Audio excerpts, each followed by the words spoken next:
Al-Quran itu sebagai penawar bagi kita, ya. Dan rahmat untuk orang-orang yang beriman.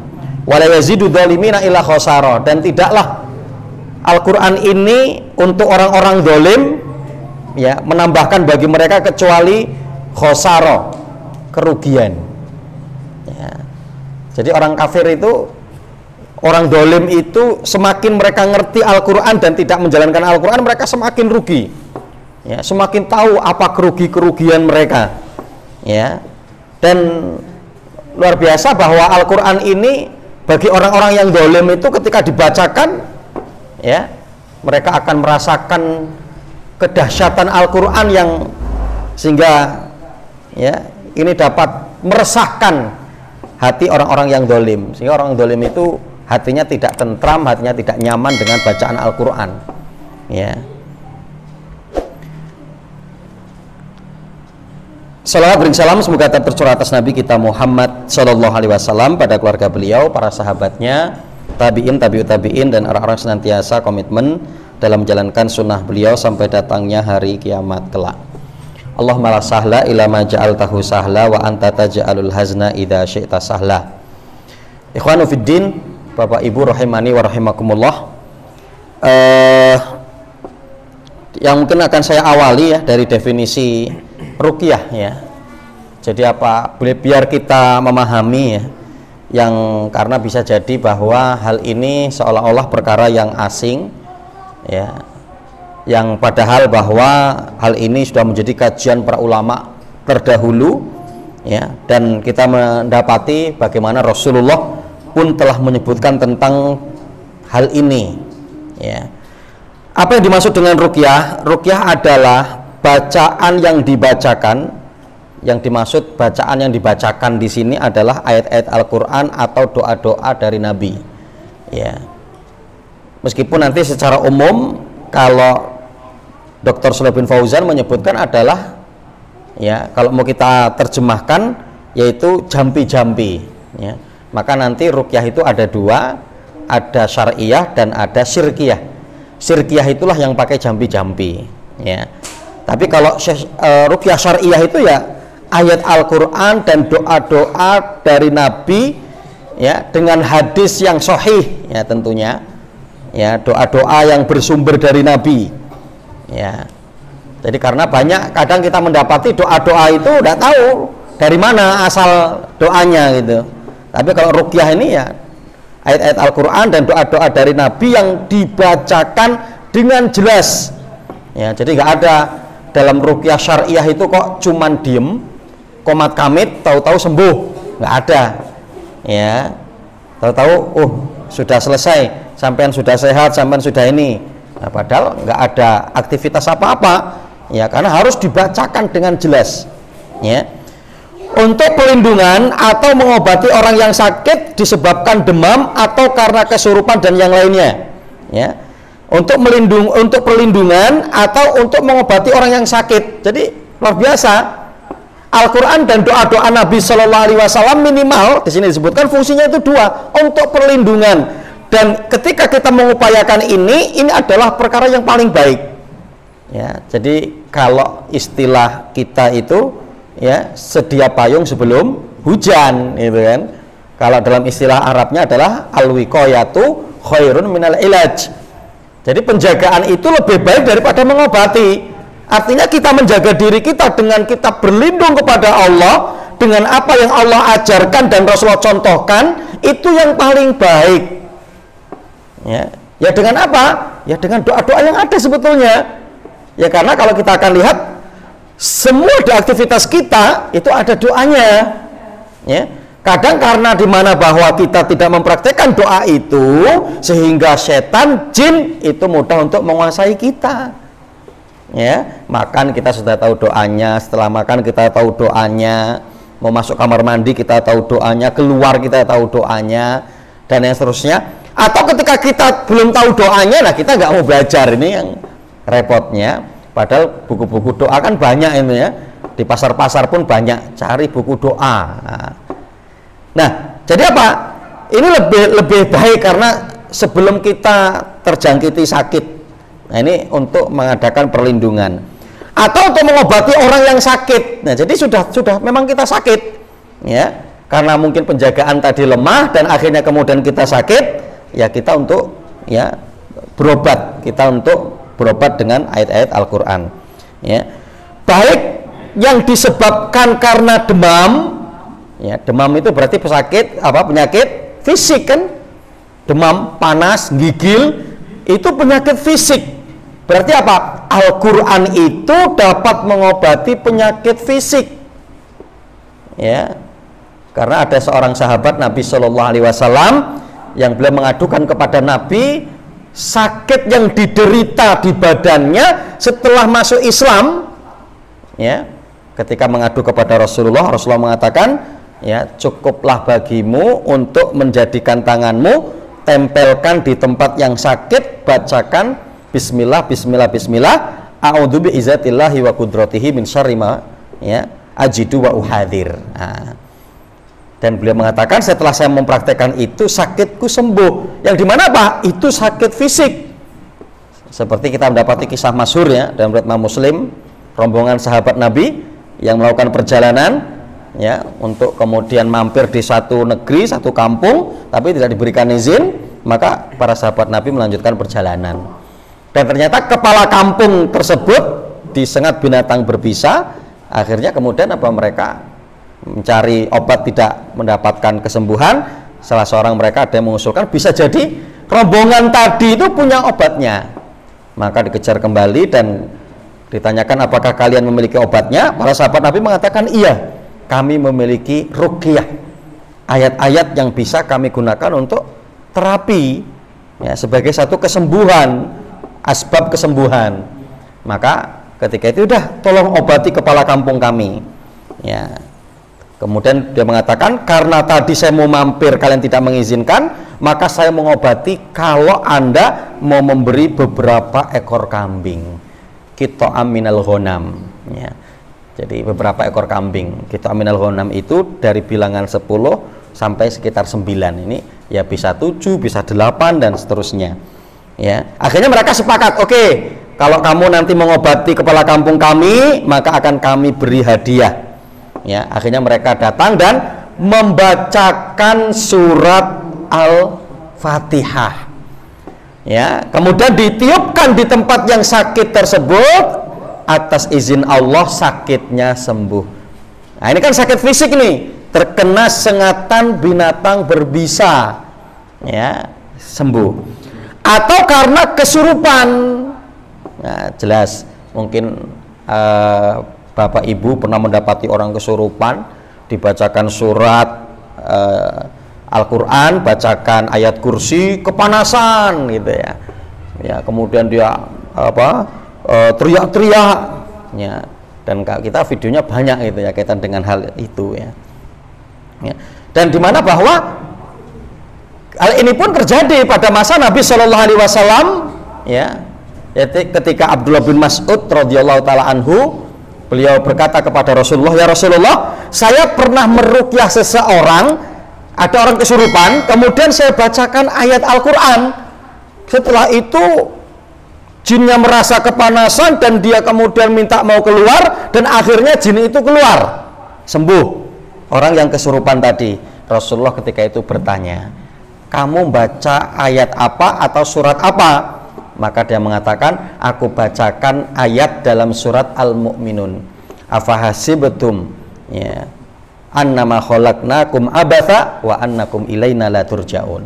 Maka ini termasuk juga ayat untuk kalau ada orang kesurupan, bacakan ayat ini, ya. Nah, jadi jelas artinya Bapak Ibu rahimakumullah, ayat-ayat ruqyah, ayat-ayat Al-Quran yang dibacakan dan kemudian diringkas dengan istilah ruqyah, ya, maka berarti benar adanya.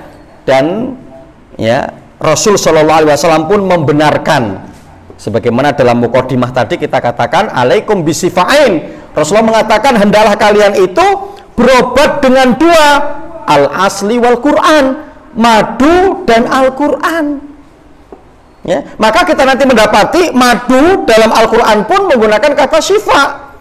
Karena apa? Madu itu sudah pasti menyembuhkan, ya. Jadi madu itu bisa digunakan untuk segala macam bentuk penyakit, ya, menggunakan madu. Ya, begitu juga Al-Qur'an. Makanya Rasulullah berpesan, hendaklah kalian itu berobat dengan dua, madu dan Al-Qur'an. Ya. Nah, karenanya Bapak Ibu rahimakumullah, termasuk ini pentingnya kenapa kita untuk memahami tentang ruqyah ini. Kemudian minimal kita nanti untuk Ustaz Hermawan di materi kedua nanti akan mengajarkan bagaimana ruqyah mandiri, yaitu sebagai deteksi awal, ya, bahwa penyakit kita ini, ya, murni dari medis atau non medis. Yang ketika kemudian bahwa penyakit kita ini adalah non medis, mau sampai kapanpun sulit untuk mendapatkan kesembuhan, ya. Dan ketika ketika kita meruqyah diri kita kok kemudian timbul reaksi, ya, reaksi itu bisa kita nanti akan merasakan panas, ya, di bagian tubuh kita, kemudian mungkin dingin sekali, ya, atau kemudian kayak ada yang berjalan, kemudian kepala nut-nutan, pusing, ya, kemudian mual, muntah. Nah, itu berarti ada tanda-tanda bahwa sakit yang kita derita itu karena penyakit non medis, karena ada gangguan. Maka nanti kita bisa konsentrasi untuk terapinya dengan, ya, yaitu dengan ayat-ayat Al-Qur'an. Ya. Dan ini sudah banyak kita temui, ya, sudah banyak kita temui. Ya, belum lama-lama inilah, alhamdulillah, sekitar mungkin sebelum Ramadan lah, ya, kita mendampingi ibu-ibu yang lama belum punya anak. Setiap punya anak itu sudah hamil besar, gitu ya, itu suka dimimpikan mimpi buruk, mimpi ketemu ular dan seterusnya. Dan pasti sebelum itu kalaupun anaknya keluar meninggal. Itu sudah berapa kali, ya. Akhirnya kemudian sudah hamil waktu itu sekitar mungkin 8-9 bulan, sekitar 8 bulan lah datang ke kita untuk ruqyah itu. Kita ruqyah dan itu terjadi reaksi, terjadi komunikasi kita dengan jin yang ada dalam tubuhnya. Nah, di mana bahwa kita mempositifkan ini tidak ada hubungannya dengan penyakit medis, ya. Ini harus dijaga terus dengan ruqyah. Maka saya bilang, Mbak sudah sekian lama dan punya anak gagal-gagal terus, untuk yang ini mau dijaga benar tidak? Iya, kalau begitu maka untuk terus dijaga dengan ruqyah, ya. Alhamdulillah sampai lahir itu sekarang udah punya anak, ya, lahir. Karena apa? Terus kita bimbing dengan ruqyah, ya. Karena apa? Ya, medis itu dia kadang karena terus badannya kan itu ulah jin yang ada dalam tubuhnya, menjadikan dia lemes, menjadikan perutnya sakit, ya. Jadi di dalam perut ini sepertinya terus memberontak terus, itu buat pengaruh dari jin yang ada dalam tubuhnya, ya. Nah, di mana bahwa dengan kondisi seperti ini maka berarti kan terdeteksi tuh, ya, bahwa ini harus dimaksimalkan dengan ruqyah. Seperti belum lama ini juga kita meruqyah seorang wanita, seorang ibu-ibu juga begitu. Jadi kadang dia tuh kalau sakitnya, jadi perbuatan jin laknatullah alaih itu bisa sampai membuat kita pokoknya nggak nyaman lah. Sakit perut, sakit kepala, sakit pinggang, susah tidur, mual-mual dan seterusnya, tidak nyaman di badan gitu, ya. Jadi sampai ketika dicek darah, kemudian pokoknya cek medis, nggak ada apa-apa. Sampai akhirnya keluarganya sudah, Dok, tolong anak saya ini diopnam saja. Dokternya, lah kami bingung opnamnya penyakit apa, ya. Setelah diruqyah ternyata luar biasa, ya. Itu lebih kita melihat kemarin disebabkan karena sihir, ya, karena sihir, ya, luar biasa perlawanannya gitu loh, luar biasa perlawanannya dari tubuhnya. Nah, makanya jadi kalau kita nanti ketika merasa sakit dan kemudian kita sudah tahu bagaimana kita untuk meruqyah diri kita sendiri, ya, dan ternyata ada reaksi, maka berarti kita untuk fokus terapi kita dengan ayat-ayat Al-Qur'an atau dengan ruqyah, ya. Tapi kalaupun tidak, maka apa? Kita dengan medis plus juga dengan ruqyah, ya. Karena luar biasa kok nanti pengalaman-pengalaman mungkin dari Ustaz Hermawan ya, pengalaman dari saya ya, penyakit jantung dan seterusnya. Nah, ini kemudian dapat diterapi dengan ayat-ayat Al-Qur'an. Nah, terakhir di sini saya akan menyebutkan 5 hal agar ruqyah kita ini menjadi ajaib. Artinya ayat-ayat yang kita bacakan ini betul-betul ya dapat memberikan pengaruh. Ya. Kadang ada orang kesurupan, itu kita bacakan ayat kursi, dia juga ikut baca, jinnya. Ya, malah bacanya lebih bagus dari kita. Dinyak kadang kita malah. Ya Allah, bacaannya sampean elek. Tajwid tajwidnya sampai belum bener. Wah, malah jinnya ngajari kita. Ya ternyata jinnya itu guru ngaji. Nah, guru ngaji di kalangan jin maksudnya gitu ya. Nah, jadi kadang kita akan menemui seperti itu. Ya, kadang kita akan menemui seperti itu.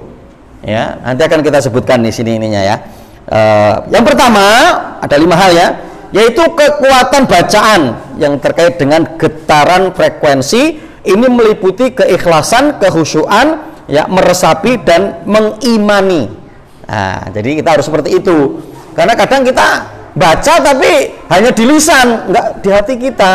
Nah, ini tidak akan memberikan efek, tidak akan memberikan pengaruh. Ya, dibangun di atas keikhlasan, khusyuk, meresapi dan mengimani. Artinya kita untuk yakin ya dengan apa yang kemudian kita bacakan. Ya, jadi itu harus khusyuk, ikhlas, meresapi, mengimani. Ya, maka pentingnya diantaranya bagaimana kita bisa untuk ini semua. Diantaranya kita harus belajar Al-Quran gitu. Ya, nah ini sudah ada tempatnya, ada masjidnya. Ya, ini mari untuk dikit-dikit kita pelajari Al-Quran. Ya, kalau semuanya untuk lebih mendalam terkait dengan makna saja kita, ya mungkin apalagi mau sampai di situ, baca dulu lah yang penting. Baca Al-Quran kita sudah bisa, nanti tahsin tajwidnya, yang kemudian nanti setelahnya bagaimana kita bisa mengkaji tafsirnya, memahami akan maknanya. Ya, nah jadi ini yang pertama, kekuatan bacaan getaran frekuensi terhadap ayat-ayat Al-Quran yang dibacakan. Kemudian yang kedua, jiwa yang sehat. Ya, nah kadang kenapa Al-Quran itu tidak berpengaruh kepada kita, tidak memberikan kesembuhan kepada kita? Karena jiwa kita masih kotor. Ya, masih kemaksiatan sering kita lakukan, jauhnya kita dari ketaatan kepada Allah. Ya, makanya kadang luar biasa, seperti salah satu pasien kita kemarin, ternyata setelah kita korek, ternyata suaminya nggak sholat. Ya, kita tanyakan, Mbak, suaminya sholat enggak Ustadz, ya, tapi sudah saya omongin terus, malah dia bilang ke saya, sudah toh saya jangan diomongi, kalau waktunya sholat ya saya sholat. Lah waktunya sholat tuh sampai mau kapan? Tahu-tahu sudah innalillahi wa inna ilaihi rajiun, sudah nggak bisa sholat, malah pinginnya sholatnya di depan imam. Ya, ini sholat jenazah namanya. Ya, lah kalau sudah kayak gini kan penyesalan yang luar biasa.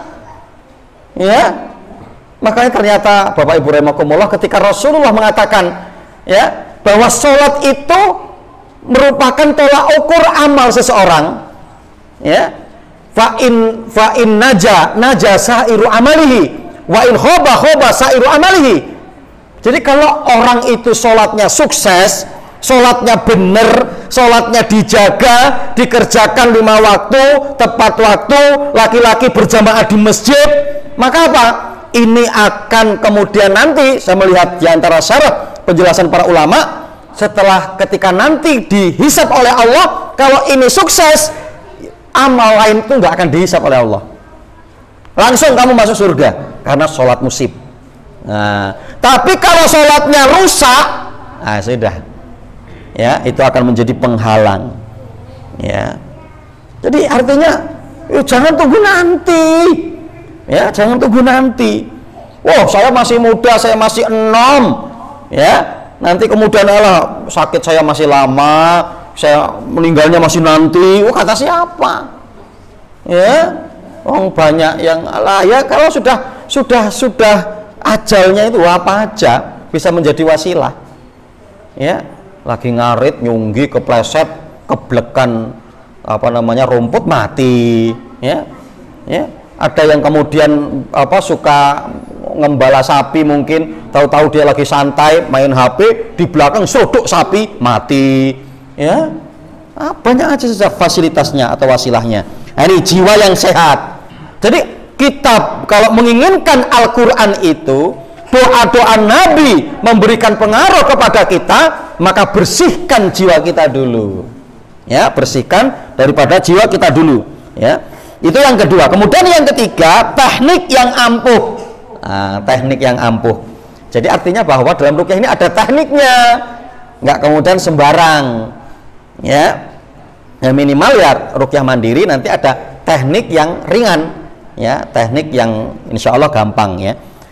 Yaitu diantaranya teknik ini mencakup apa? Kenali gangguan dan penyakit, ya, kemudian membacakan ayat ruqyah, sentuh di beberapa titik jin, ya, kemudian diantaranya adalah yaitu minum, mandi menggunakan racun jin, yaitu dengan menggunakan daun bidara, ya, menggunakan obat herbal yang diruqyah, madu, minyak zaitun, habatus sauda, bidara, air zam-zam dan seterusnya. Nah, ini bisa juga sebagai untuk masuk dalam kategori tekniknya.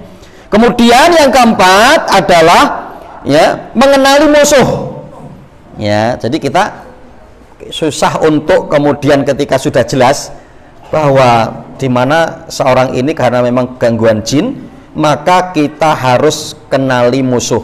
Ya, jadi jin jahat itu adalah musuh kita. Ya, jadi di mana bahwa kita harus mengenali musuh, jin jahat itu adalah musuh kita. Ya, jadi nggak ada jin yang kemudian baik. Kalau dia sudah masuk ke dalam tubuh manusia, mengganggu manusia, ya, itu pasti adalah jin yang jahat.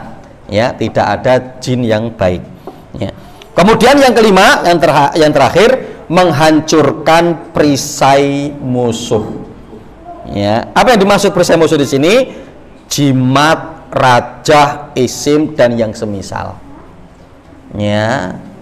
Jadi kalau selagi bahwa hal ini ada, maka sulit bagi kita untuk menuntaskan siapapun yang terkena dari gangguan jin. Ya, saya pernah dapetin pasien anak Win, ya, anak Win di Lampung sana, Bandar Lampung. Jadi karena kesurupan kan di kos-kosannya, kesurupan, kemudian dibawa ke tempat praktek ruqyah kita di Bandar Lampung sana. Kemudian kita ruqyah itu nggak lama. Biasanya kalau kesurupan itu agak termasuk ringan. Kita untuk meruqyahnya itu kadang jinnya itu gampang untuk diajak keluar dari tubuh itu. Ya. Nah, ketika kita ruqyah kemudian sudah pulang mereka kan dibawa sama teman-temannya. Ya. Kemudian kalau tidak salah waktu itu menjelang asar itu dia kesurupan lagi, ya, menjelang asar dia kesurupan lagi, ya. Kemudian karena sudah kesurupan parah, maka akhirnya kita yang ke sana, ya, kita yang ke sana, ke tempat kos-kosannya, ya. Hanya kemudian kita ruqyah itu sampai 1 jam itu kok nggak ada perubahan, ya, dia santai aja jinnya itu, malah sambil ketawa-ketawa, ya. Ketika di ruqyah itu kata dia terus, dingin, sejuk, dibacakan gitu kan. Meskipun itu sebetulnya tipuan juga, sebenarnya dia panas aslinya, tapi dia kuat gitu kan. Ya, itu sudah sampai 1 jam, capek kan kita bacanya itu, ya, sudah sambil dia ngomel-ngomel gitu ya, artinya terus saya kedinginan, bacaannya seger, enak, tentram di hati, kata dia kan gitu ya. Itu hati-hati, itu banyak melemahkan kita. Nanti kita, kok nggak ngefek ya gitu kan, akhirnya kita males gitu ya. Nah, akhirnya kemudian saya berhentikan ruqyahnya. Saya tanya ke keluarganya, karena waktu itu karena seperti itu maka dia hubungi orang tuanya dari kampung, ya, kemudian datang, ya, apa ada jimat-jimat atau rajah yang ditanam, yang dikasihkan ke mbak ini sehingga dia kesurupan, sehingga dia kemudian seperti ini. Nah, orang tuanya mengatakan, iya, kami tadi dari kampung, ketika kami ngomong bahwa anak kami kesurupan di Bandar Lampung, maka ada orang pinter ngasih sesuatu. Wah, terus saya tanyakan, lah sesuatu itu di mana? Ada di bantal ini, kata dia. Kan dia terlentang gitu ya, itu pakai bantal kan? Di bantal yang dia pakai ini. Wah, wajar menurut saya. Akhirnya saya berhentikan ruqyahnya. Saya ambil bantalnya, kemudian kita gunting, kita robek. Ternyata memang ada beberapa rajah yang kemudian kita bakar rajah itu, dan ternyata apa? nggak kita rukyah lagi, anak itu langsung sadar. Karena ternyata apa? Jimat Raja Esim ini singgasananya, ya, singgasananya jin, ya. Nah, maka sudah, ya, bahwa kita buang semua itu yang ada pada diri kita. Kenapa? Karena ini hanya akan menjadikan agar, ya, kita ini, ya, akhirnya bergantungnya bukan kepada Allah tapi kepada benda-benda itu, ya. Jadi akhirnya kemudian, oh, pokoknya kamu nanti kalau pakai sabuk ini hebat lah, orang itu kalau ngeliat kamu langsung takut. Nah, akhirnya kan udah kemelelet, ya, pakai sabuk itu udah pokoknya kemelelet, pokoknya pakai gelang, pakai apa, mungkin cincin atau pakai kalung apalah, ya.